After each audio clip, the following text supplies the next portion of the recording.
বাংলাদেশ জাতীয়তাবাদী দল বিএনপির ৪৭তম প্রতিষ্ঠা বার্ষিকী উপলক্ষে কিশোরগঞ্জের হোসেনপুরে বিএনপির উদ্যোগে বর্ণাঢ্য র্যালি অনুষ্ঠিত হয়েছে। র্যালিতে স্থানীয় নেতৃবৃন্দ ও দলের কর্মী সমর্থকরা অংশগ্রহণ করেন।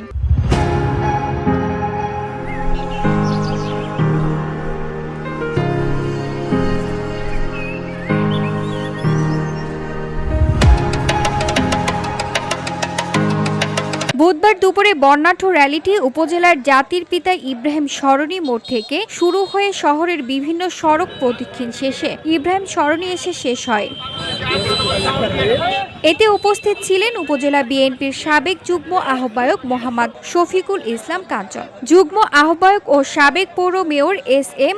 মাহবুব রহমান, সাবেক যুগ্ম আহ্বায়ক ও আতাইবাড়িয়া ইউনিয়ন চেয়ারম্যান পদপ্রার্থী আবু বক্কর সিদ্দিক, পৌর বিএনপির সাধারণ সম্পাদক ও সাংবাদিক মানসুরুল হক রবিন, পৌর বিএনপির সহ শিক্ষা বিষয়ক সম্পাদক আতাহার আলী মির্ধা মাসুদ, কৃষক দলের সভাপতি আব্দুস সালাম, উপজেলা যুবদলের যুগ্ম আহ্বায়ক নাজমুল ফয়েজ টুটুল, পৌর বিএনপির সহ সভাপতি শহীদুল ইসলাম, জিয়া মঞ্চের জেলা যুগ্ম আহ্বায়ক হুমায়ুন কবির সহ বিভিন্ন ইউনিয়নের বিএনপি ও অঙ্গ সংগঠনের নেতাকর্মীরা উপস্থিত ছিলেন।